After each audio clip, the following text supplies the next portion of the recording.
Is everybody ready to start? Thank you very much. This is the last session of the afternoon. Just a couple of housekeeping items. We will intend to be done as close to 5 as possible. And then we have some free time.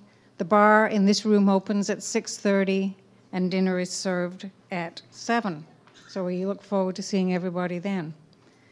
I am going to host this last session called Strengthening Inclusion, Strengthening Schools, New Brunswick's Action Plan to Support Teachers and Students Through Evidence-Based Strategies. We have 4 speakers. I am going to introduce each of the speakers, and then Gordon Porter will be speaking first, and he will describe to you how they will spend their time with you. Gordon Porter and I work together at the New Brunswick Human Rights Commission, so I know him personally, but I will read his official biography. Gordon Porter was inducted as a member of the Order of Canada in November 2010 for his work as a human rights advocate, especially for children with disabilities. He received the Canadian Education Association's Whitworth Award in 2007 for his contributions to knowledge about inclusive education practices. He has honorary doctorates from the University of New Brunswick and the University of Education in Lima, Peru. Dr. Porter is a former chair of the New Brunswick Human Rights Commission. That's where he and I work together. He has conducted training and provided consultation on inclusive education in countries in many parts of the world, most recently in Germany, Spain, Colombia, and South Africa. He is co-editor of Exploring Inclusive Educational Practices Through Professional Inquiry in 2011, and Gordon Porter was the co-author of a report on inclusive education practices in New Brunswick prepared for the Department of Education, Strengthening Inclusion, Strengthening Schools, which was released in June of this year. He is also the Director of Inclusive Education Canada. John McLaughlin, who is recently appointed the ADM in the Department of Education, is here to replace Wendy McLeod-McKnight, who sends her regrets that she's unable to attend. John McLaughlin, he just told me, has been 3 weeks in this job, and before that he was superintendent in one of the school districts in the province. So thank you, John, for being able to attend. Dr. Angela AuCoin is an assistant professor of education and psychology in the Faculty of Education at the University of Moncton. After various teaching experiences in the Northwest Territories and Nova Scotia, including several years as a resource teacher, she began doctoral studies in education, which she completed successfully in December 2009 by the defense of a thesis examining the history, legal framework, and experience of inclusive education among Acadians from Nova Scotia. Dr. AuCoin's teaching and research revolve around several themes, include differentiated instruction, inclusive education, and human rights education. Dr. Sheila Bennett is a professor and former chair in the Department of Teacher Education. Professionally, Sheila has worked as a classroom and special education teacher, school board resource person, and faculty member. She has been active in the field of special education for many years and has been involved in policy and practical issues in the field. Co-chair of the Special Education Transformation Document, as well as co-author of Special Education in Ontario Schools. Sheila has dedicated her career to working with educators and students in her chosen field. So welcome.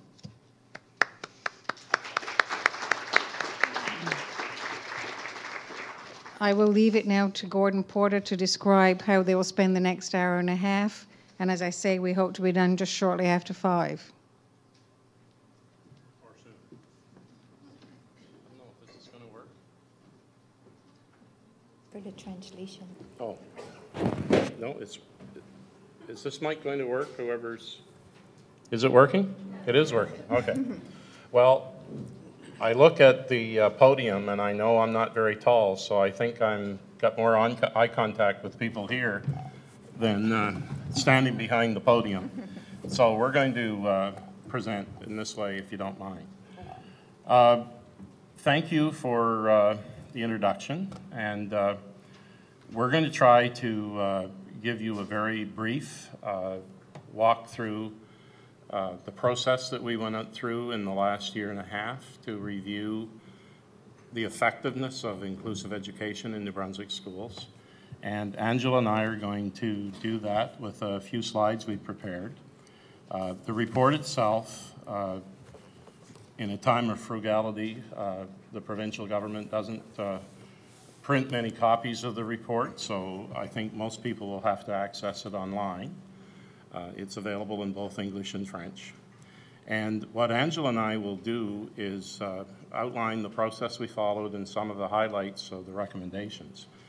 And then Mr. McLaughlin will be sharing with you some of the particular actions that the Ministry of Education is committed to follow immediately, although the general report has been accepted as a guide to moving forward in the future. Of course, the nature of these kind of things is everything evolves over time and has to reflect the needs that people identify going forward. And then we included Sheila Bennett on the panel because she's been to New Brunswick a number of times in the last few years, and she has a brother who lives here, so she comes to Fredericton fairly often, and many of us have met her and worked with her. And she just completed a review with a colleague of special education practices in Ontario. So I'm not really sure in detail what Sheila's going to do, but I think she's going to make some reference to the New Brunswick report and what's happening in Ontario and sort of set in some context in that way. And that Sheila's originally from Newfoundland, so she's got a pan-Canadian perspective. Okay, so to begin, we entitled our report Strengthening Inclusion, Strengthening Schools with this rationale. New Brunswick, as most parts of Canada, are trying to increase the capacity of regular schools to serve our children effectively. And that's a challenge. And it seems like over the years it gets more of a challenge because either we're more aware of diversity or some factor certainly makes people feel who work in schools that the challenge of diversity is much greater than it was in the past. And for my own self, you know, I'm usually in the groups like this that I attend. I'm now among either the oldest or close to it in a group because I've been around a while in New Brunswick education. I can tell you that when I went to a small rural high school in New Brunswick back, and I graduated in the mid-60s, there were 42 kids in my grade 6 class. And I often ask people to guess how many you think graduated when we finished grade 12, and this was mid-60s. How many of you would guess that it was 30 or more out of those 42? Okay.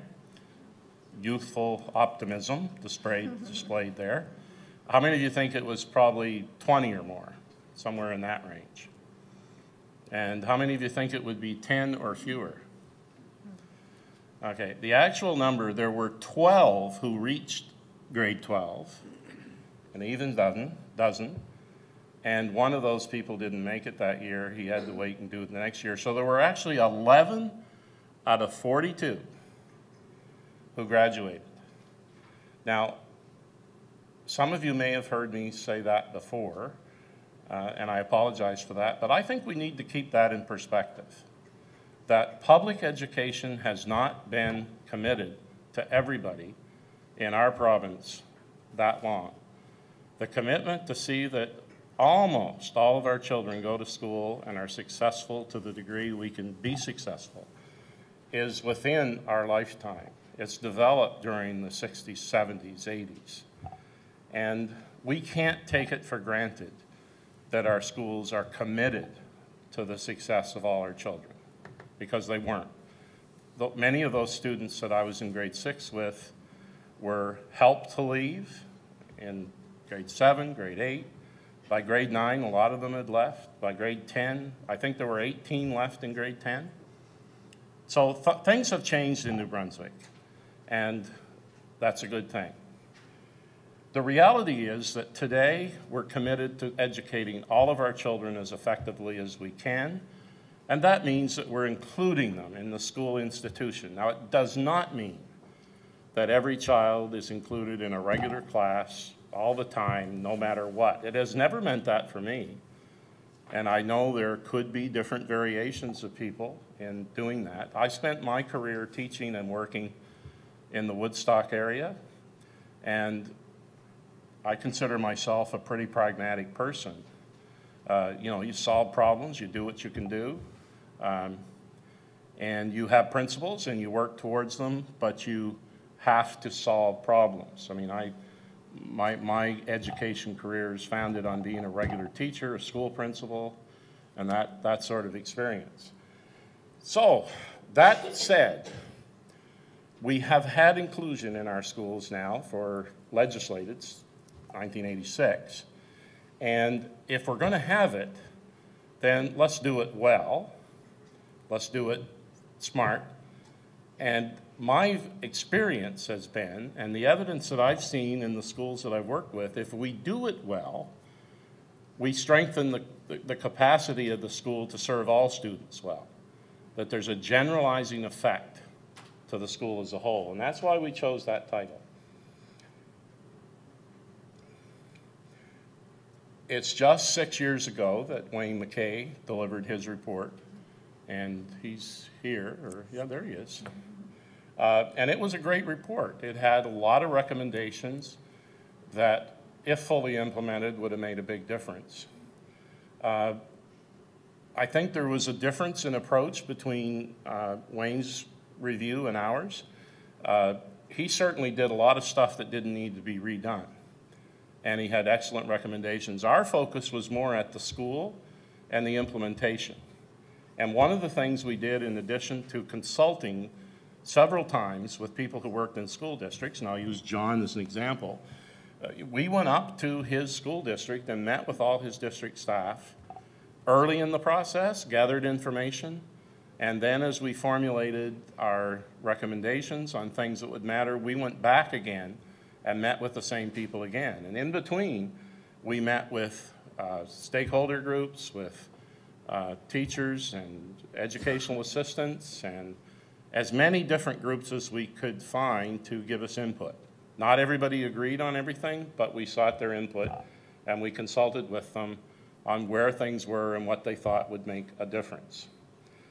We put together teams in both sectors, French and English, and in the Anglophone sector, we had nearly, I think, 20 people take part in visiting 33 schools who were identified by the districts, and they weren't all either model schools or schools that were struggling. They were a mix of schools. Some schools that were having a lot of success, some schools that were struggling with challenges, and some schools that were considered typical. And that's what you need to do if you're going to get a good reading on what's going on. We visited those schools and looked at some indicators that have been developed by the department and by research in other places. And we had a guide for these people who did the visits to say, now here are the indicators of whether or not inclusion is successful and it's going well. Let's get some feedback on what people say about how these things are working and where the gaps are and where the highlights are. And we did that in 33 English schools and 22 French schools. And what we found is that there were a lot of strengths in every district, like within the schools we visited. We had many positive things coming back in terms of practical practices that people were using that were working and making a difference. And just 4 of the highlights of that is that the schools that are really successful, the principals had and shared their sense that inclusion was something important. Like kids with special needs in the school were an important part of the school. They weren't just an add-on, a problem to be managed. You know, parents who had to be finessed because they were too demanding or whatever the case may be. principals who provided positive leadership in making those children part of the school and seeing that the program was personalized to the extent possible. Teachers that worked together and collaborated was another feature that was common across the schools that were successful. Teachers weren't working alone in isolation. They were given opportunities, and opportunities were organized when they could talk to each other and help each other solve problems. Differentiated instruction, which simply means that teachers didn't just teach one way all the time, ignoring how children learn and the different abilities and intelligences that they have, was practiced. And there was an inherent respect for difference and diversity. You know, we have visitors who come and visit our schools from other parts of Canada and the world, and we know our schools are far from perfect. But you know something? Over and over, what they say in feedback is that as compared to many places in the world, they had the feeling that children with special needs were treated with respect, that the teachers respected them. And in many parts of the world, that's not the case. So respect for difference and diversity was the other element. Now, the final thing that I think, will I stop soon? I'll tell you when. You're going to tell me. Is that we need, if we're going to have diversity in our schools, and you know, in my day we didn't. The school solved the problem of diversity by seeing that 31 of my 42 colleagues in grade 6 were gone. So by the end of high school, there was no diversity issue. You know, I could go through who those purple people were, and you know, they've all academically done well and been successful in schooling after high school. But all the people that didn't find it quite so easy, the system found a way to get rid of them. Some of it was on their own, some of it was maybe more induced. But we need leaders who understand that if we're going to have this reality of diverse student populations, we have to embrace the strategies and the actions that will make that work well and really make it part of how we operate our schools, and not treat it as a sideline diversion. And it's not happening with enough consistency in New Brunswick schools, and that's an area that I think we can improve on, is to improve that leadership. Still me? Okay, I'm almost finished here. So what we have in reality today is we have nearly 900 teachers who are resource teachers, guidance counselors, literacy teachers, numeracy teachers, Francais teachers in the French system, psychologists and others, professionals who are employed to work in New Brunswick schools who don't teach kids in a classroom all day. And we have 2,400 paraprofessionals. So that's, I guess, 3,300, just the numbers here, right? So 3,300 people go to schools every day and they don't teach kids in classrooms. And I guess what we're saying is we need to make sure that those people help not only accommodate the students who have special needs, but they need to help build a school with more capacity and more strength in order to teach all of our children effectively. There. Thanks, Gordon. Well, if you followed Gordon's presentation so far, you probably figured out that I was the one responsible for the French part of the program. And we were supposed to present tomorrow during lunchtime, and there would not have been any translation provided. So we kind of knew this at the last minute this morning, and we didn't think there would be translation. So if you bear with me, all you English-speaking people, I will do it in English, okay? I'll do my best. I also talk a lot. When I move a lot, I move my arms. So now I'm sitting here between two men, and I'm going to try to be very quiet and not move very much when I do this presentation. What we found, Gordon and I, when we traveled in over 50 schools, is that everywhere we went, we had people who really wanted to help the students. I think that is one point that we saw across all the schools that we visited. They were willing, they really wanted to help out in any way that they could. And in many schools, we saw many good practices. Now, what really kind of bothered us was that something could be done very, very well in the northern part of New Brunswick, but then you come down to the south, and they've never heard of what's being done in the northern part of New Brunswick, and they're not doing it, even though they could be doing it with some of their students. So things are being done, but it seems that we're not sharing what is being done, and that's going to come up often during our presentation today. And I think that one good example is the definition of inclusive education. The McKay report really suggested that we work on a new definition.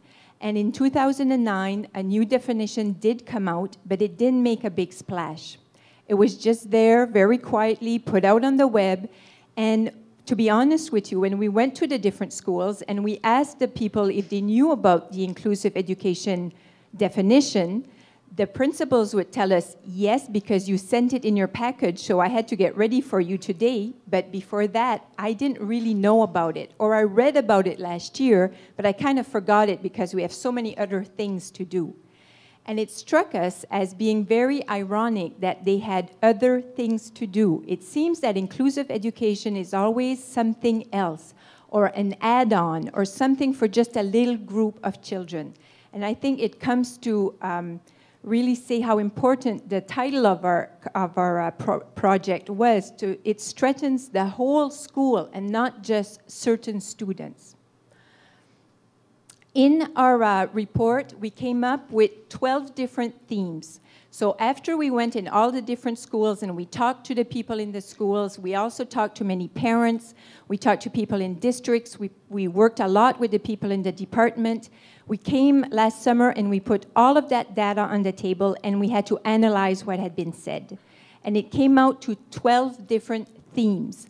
And these are the themes, and rapidly today, we don't have time to go over all of them, but we will just rapidly talk about a few of them that seem really important to be done at the beginning. There's leadership. Leadership came out as a theme that was very, very important. It was talked about at all levels, at the department level, at the district level, in the schools, by the parents. Leadership is important, and it has to be shared by many people, not just people that are at the department or at the districts, and we'll talk about that later. Roles and responsibilities. Well, I could go to Edmundston or Grand Sault, and they could tell me what a resource teacher was doing there, and in the same district, I would go 2 schools down the road, and the resource teacher was doing something completely different. So it has to be defined somewhere very clearly what the roles of all the people in the school, what they should be doing. Educational assistants, resource teachers, etc. Oh, thank you. Instruction and learning. It came out often as when we do some students have to come out of the classroom, for example. Well, they come out of the classroom, what are they learning when they are taken out of the classroom? Is there accountability for what is being done? Are they being taken out of the classroom for years and years with no progress being done or no evaluation of what is being done? When we bring the student back in the classroom, is the teacher able to work with that student the same way that he was taught when he was with his educational assistant outside the classroom? So a lot of issues around that point. Professional learning at the university level for new teachers coming in, but also on a continuous level. Teachers have to engage in being able to know what's out there, and not only personally, but being supported by their department and also by the district to continue learning. Collaboration, that is a big point that we'll be talking about later. Equity. We need to realize that some students in our classrooms are going to need more resource and maybe more time than some other students. And all students are involved when we talk about inclusive education. That was really interesting. When we started going around in the districts, some people were questioning inclusive education, all the time it took, and how it took time away from certain students that were probably doing really well in the classrooms. And then we started talking about, well, inclusive education is for everyone. if you do inclusive practices in your classroom, that means you're going to know all of your students a lot better. And you're going to be able to respond and help all the students in your classroom. And that is going to make you a better teacher. When we started talking that way, we got a different response from everyone. And it was really interesting. Funding and accountability, we'll be talking about that later. Personalized learning plans, we have to make sure that while they're there, they have to be easy for the teachers to write up and easy also to implement in the classroom and to evaluate. So that is something that's part of the action plan. A positive learning environment means it's for the behavioral issues. A lot of teachers and principals talked about students that have behavior issues, and we thought it was important to make it as a theme. In the high schools, I don't think I'm teaching you anything new when I say that inclusion is a bit harder to do in high schools than in primary schools. And that is probably because of the structure of the high schools right now, but people are willing to learn and to learn to do things differently. So that is one of the themes. Alternative education, Gordon will talk about that a bit later. And resolving conflict is to help parents when they feel things are not going well with their child. How can they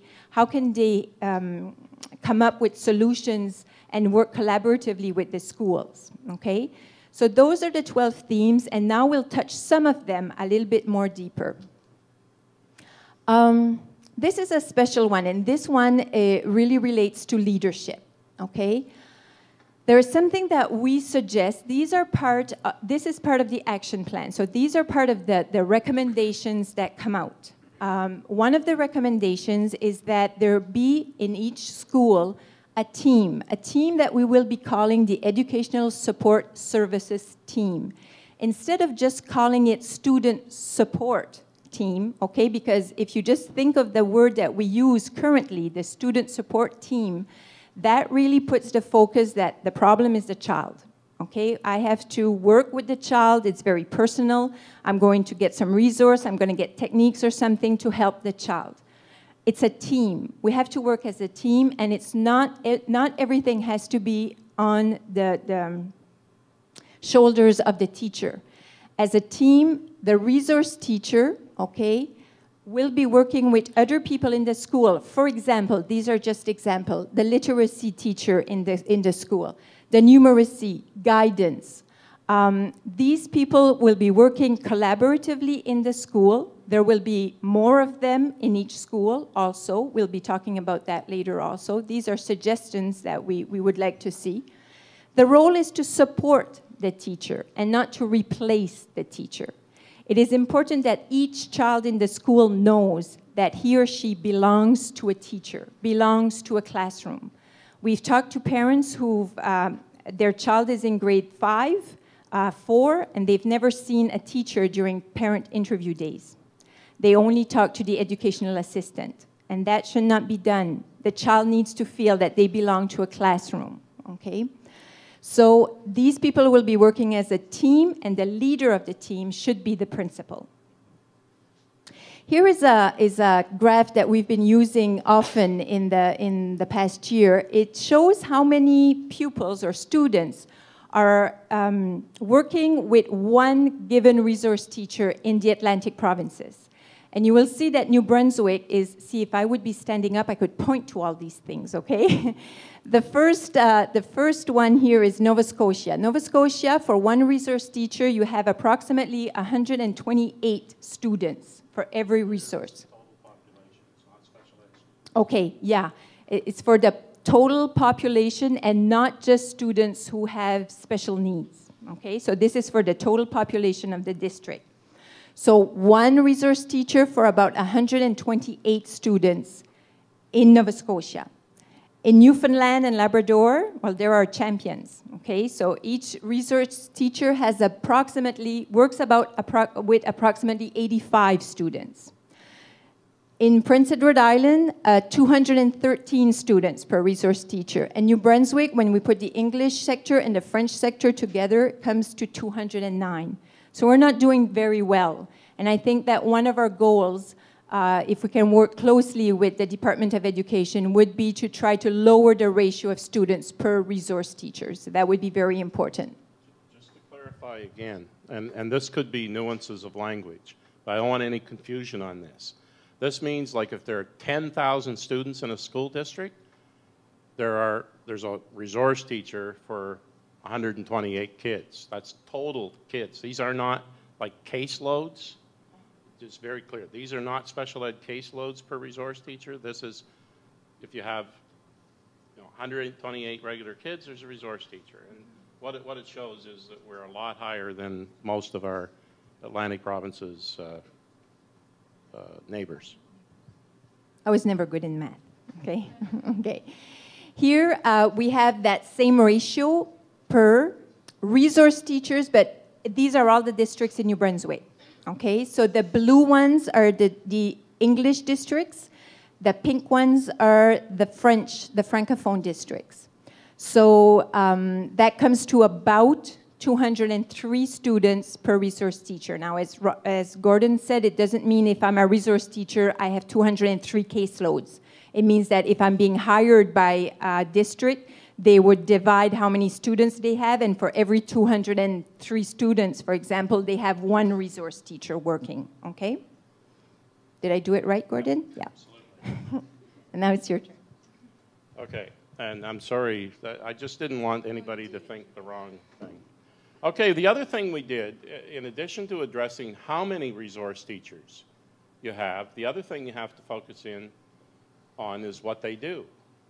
And it's one thing to have them. It's another thing is to ask, well, what's the evidence we have that they're doing the things that make a difference and they're doing them effectively? So one aspect of this is how they spend their time.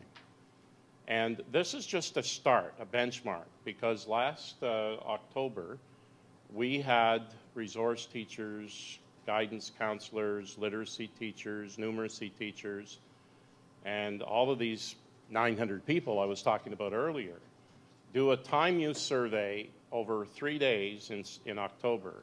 And they had to identify what they were doing in 15-minute blocks of time. Now, teachers usually don't think this way. We know accountants and lawyers think in terms of billable hours and time blocks. Teachers usually don't think that way.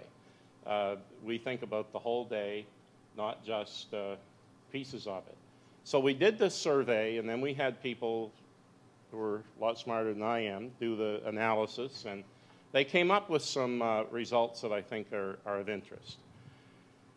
And this is the combined statistical analysis for all of these people, for all of the resource teachers, both French and English, and all levels of the school system. And we do have it broken down, and in our report, it's broken down more precisely, like high school resource teachers, K to 5 school teachers, and so on. But this is sort of the overall resource teacher result. And the first bar is supporting teachers. And the people who were part of the survey reported that they spent 8.3% of their time doing things that are directly connected to supporting teachers. And the detail of the survey is in the back of our report. So you can see the criteria and the indicators that, or the guidelines that were used for the survey. The second category, 22.1%, is actively working with students. And that includes either working with them in the classroom or out of the classroom, both. And that is, in fact, broken down in the report. You can see how the working with students actually plays out. The biggest percent of time, 26%, was planning and organization activities, and there were a range of things there that made up that category. Professional development, personally learning how to deal with new problems and new challenges that the resource teacher faces, or that the resource teachers working with faces, was part of it.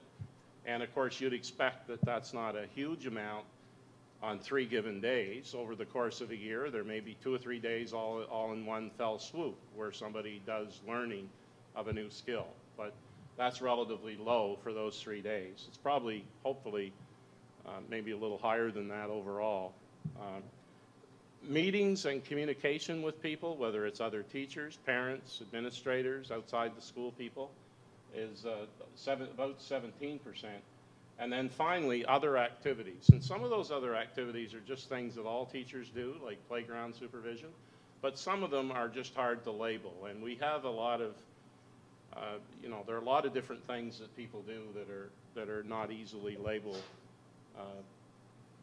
easy to label in a school. But the thing I want to comment on here is that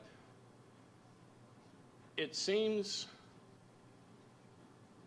to many people, and the feedback we got from classroom teachers, was that the perception of what resource teachers are doing certainly varies, but I think as a generalization, there's a feeling that they're not seen to be doing things that the teachers feel are helping them have success, and the teachers are feeling stressed and needing that help. So that led to what we think is at least a target kind of, I guess, okay, yeah, a couple of slides here, got ahead of myself. This slide, I'll finish my statement in just a moment, but this slide shows the variation among school districts and how much time teachers reported spending supporting teachers, resource teachers supporting classroom teachers. And you can see the variation.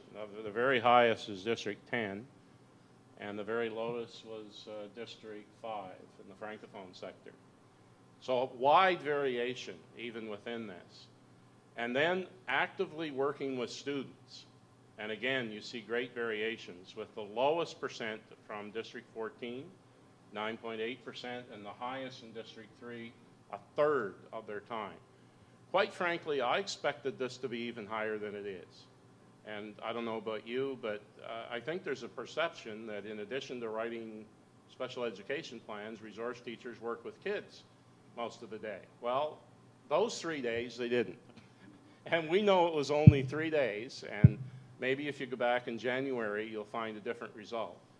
And hopefully there will be a way to use this as a benchmark, and that over time we can monitor this. And the thing about this is what the money's going for, how these people spend their time. And we want to make sure they're spending their time doing the most effective practices. And I think we have to see how that information emerges over time. But we need to try to target the things that are essential. And so in our report, we recommend that a significant portion, and we put here a minimum of 60% of the time, be supporting teachers, because kids are in the classroom most of the time. Even kids, most kids who go see resource teachers for an hour a day, they spend the other 4 or 5 hours in the classroom with regular class teachers. And those teachers need support to figure out what their plan is, how they're going to deal with the student, and coaching and support in how to deal with them effectively. And the other thing is that teachers need to do is they need to have time to spend with those students that need extra support when they need it, and they should be doing more of that. And finally, we should limit the amount of time to other tasks to as little as we can. Now, it has to be flexible. You can't be rigid about things like this. But at least some kind of target that working with teachers and working with students is what's important. Paperwork and computer-driven stuff, yes, it's necessary. We all have to do those things. But let's not let those activities take over to the point where teachers and parents don't think that resource teachers are doing the things that will make the biggest difference in the success of their children. Okay, there's also professional learning, and as I mentioned at the beginning, there are many things that we can do that doesn't necessarily take a lot of money, okay? For example, des pratiques gagnantes, some successful inclusion practices that are being lived with students every day in one region, and teachers don't know about it in another region. We've seen that. So I think one thing that we could do is start working together from district to district. And at one point, we even invited at the same meeting some French and English people, and we didn't intend for them to work together. Like there was a French session, there was an English session, but between the teachers, that they said, we're living the same situations. Can't we talk about it and share things? And just for one meeting, we saw some beautiful things start to happen. So I think that when we talk about professional learning, we often talk and we see dollar signs, and we can become nervous about that. But there are things that we can do that doesn't necessarily have to cost a lot of money. We have to work with people that are going to be assuming leadership roles. Gordon talked about the resource teacher. The resource teacher is really like the right arm of the principal. The resource teacher has to be a person that is very resourceful, that is very, excuse me for the resource teacher resourceful, but someone who knows a lot, someone who's a leader, someone who's not afraid of working with teachers. And often what we've seen, that's not what we've seen. We've seen teachers that leave our faculty, first-year teachers being a resource teacher. They might have all the good intentions that they want, but that is a hard role to play for someone that's just coming out. Also, the principals have talked to us that they would like, when they do their own school reviews and they plan for the school improvement plans, they said it would be a great place to start talking to our teachers about what have you done this year? What could we do? And incorporate inclusion in all that we do every day in the school and not see it as an add-on or on something that I'll get to it when I have time to do it. So that's for professional learning. Collaboration and support, some of our recommendations, and they've already been, some of these have already been done. Minister Carr announced already that support services to education staff, for example, social workers, psychologists, and other people, instead of being in different departments, that they would all be regrouped under the Department of Education. So that we hope would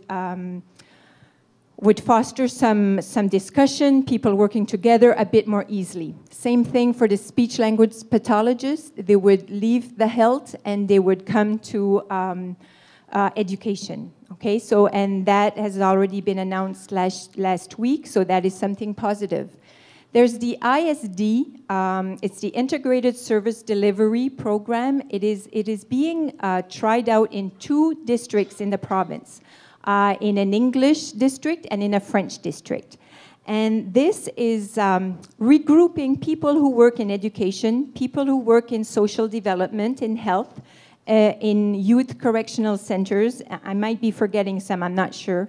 To have all of these people work together so that if I have a student in my classroom that has a problem, but not only an educational problem, but also somebody from health and services is seeing him, that there isn't a bunch of portfolios that belong to him.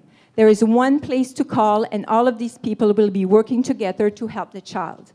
And when we were doing our interviews, this came out as being very strong. So this is part of the recommendation, that we want this to continue and be implemented in all of the province. Funding and accountability, Gordon has talked about it, so I don't have to go too far. But if we want to continue having money from the government, if we want their input, we have to be responsible for what we're doing. We have to be able to tell them, okay, you gave us all of this money this year, this is what we've done, this is what we're doing with the time that the resource teachers have or the literacy teachers have. Sometimes we went to schools and we asked how many resource teachers you have. We go to districts and they say, you know, I'm not sure because this person does this kind of job. She's a resource teacher, but she does something else too. So I'm not sure if we can count her as a resource teacher or not. Well, we have to be more accountable than that. We have to know exactly what we're doing and what everybody's doing if we want to continue having services from the department. What we've seen, I've talked about it, is that between districts, between schools in the same district, there's a wide range of practices. Now, a range of practice is important. There are people living in different regions of the province. We have French, we have English, and people are saying, I can't teach like another person teaches. We understand that completely. But we also have to know that there cannot be too many differences. Gordon always says, if I have a broken arm and I go to a doctor, he's going to tell me something. I can go to 5 doctors, and they're about going to tell me the same thing. Probably not exactly, but it's going to look a lot alike. I can have a child who's in a school in northern New Brunswick, and if I have to change school districts, I am not guaranteed that I will have the same services for my child from one district to the other. And that's an injustice for the child. So we have to make sure that what we do, our practices across the province, they have to be more restrained. Our practices have to be effective, they have to be inclusive, and they have to be the best for each child. New Brunswick. I think it's you now. Is it? Yeah. Okay. Well, this is just back to a chart you've seen before to set the context for the next slide. So here again are the variation in the ratio of resource teachers to total student population in a district. And this is the Anglophone districts broken down. It's a little larger so you can see it, with District 17 having 1 resource teacher for 32 students in their district. And the high is District 14, which was 1 to 60. Average 1 to 46 in the Anglophone districts. Francophone districts, oh, that's educational assistance. I knew that wasn't making sense. So it's educational assistance. I'm sorry. I'm not reading the title appropriately. So this is utilization of educational assistance within the school district. See, the average for the English was 46. And for the Francophone districts was 43. The variation is a lot less in the Francophone, 5 districts in the Francophone sector. Okay, just a bit more about accountability, making sure we have it, making sure we have information. And the way we've been doing funding and organization of education in New Brunswick, it's been very difficult to monitor how the money goes because the department allocates money in blocks, and then they're intended for certain purposes. But what actually happens during the course of a 12-month period in a school district can be very different. In most cases, districts put more money into student services than what they're budgeted. But there's no real, there wasn't any real information on that. And some of that information's in our report. And what we're saying is we have to pay the real cost in the budget. And that it needs to be put out to the districts what they're actually spending, and it needs to be allocated in those areas. We can't be expecting districts to find savings in their transportation budget in order to cover more staff, whether it's resource teachers or educational assistants, to support kids. Like, the money needs to be allocated, and it needs to be transparent. Our recommendation is that we move a lot closer over time to our Atlantic province's neighbors. I don't know that we have what it takes to go to Newfoundland and Labradors. We have the person responsible for this program. I see her in the crowd here right now. Very privileged to have 1 resource teacher for every 80 kids. In New Brunswick, our recommendation is that we gradually try to move down from 160, 1 resource teacher for every 160 kids, to 140 to 120. And I'd just like to describe what we see that as being. If you take 120,